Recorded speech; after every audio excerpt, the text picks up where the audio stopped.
Exodus 24 marks one of the most sacred moments in Israel's history, the official confirmation of God's covenant with his people. After receiving the laws and the book of the covenant, Moses and the Israelites now enter into a binding agreement with the Lord. This chapter shows the beauty of obedience, the power of worship, and the glory of God's presence. The Lord said to Moses, "Come up to the Lord, you and Aaron, Nadab and Abihu, and 70 of the elders of Israel. You are to worship at a distance, but Moses alone is to approach the Lord." God invited them closer, but only Moses could enter fully into his presence. This separation revealed both God's holiness and his mercy.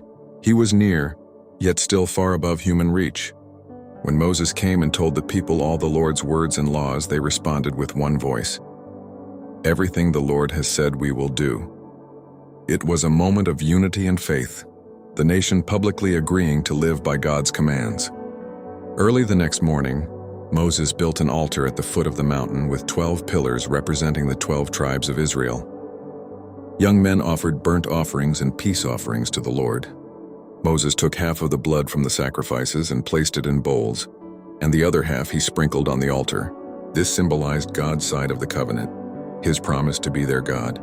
Then Moses took the book of the covenant and read it aloud to the people. Once again they said, "We will do everything the Lord has said, we will obey." Moses then sprinkled the remaining blood on the people and said, "This is the blood of the covenant that the Lord has made with you in accordance with all these words." This act sealed the covenant, a sacred agreement of love, obedience, and belonging between God and his people. After the covenant was confirmed, Moses, Aaron, Nadab, Abihu, and the 70 elders of Israel went up the mountain. There, they saw the God of Israel. Under his feet was something like a pavement made of sapphire, clear and pure like the sky itself. It was a breathtaking glimpse of divine glory, yet the people were unharmed. They beheld God's presence and shared a sacred meal before him. This was a moment of fellowship, heaven and earth meeting in peace. Then the Lord said to Moses, "Come up to me on the mountain and stay here, and I will give you the tablets of stone with the law and commands I have written for their instruction." Moses set out with his assistant Joshua and began to climb the mountain of God. He told the elders, "Wait here for us until we return. Aaron and Hur are with you. Anyone involved in a dispute can go to them." As Moses ascended, a thick cloud covered the mountain, the visible sign of God's glory. For 6 days the cloud rested on Mount Sinai. On the 7th day God called to Moses from within the cloud. To the Israelites below, the glory of the Lord looked like a consuming fire at the top of the mountain. Then Moses entered the cloud and went up higher into God's presence, remaining there for 40 days and 40 nights. This moment pointed forward to Jesus Christ, the ultimate mediator.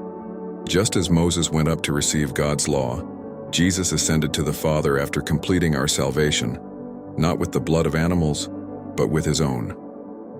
Through him we enter a better covenant, written not on tablets of stone but on hearts transformed by grace. Exodus 24 reminds us that God's covenant is personal and powerful. He calls his people to obedience, faith, and intimacy with him.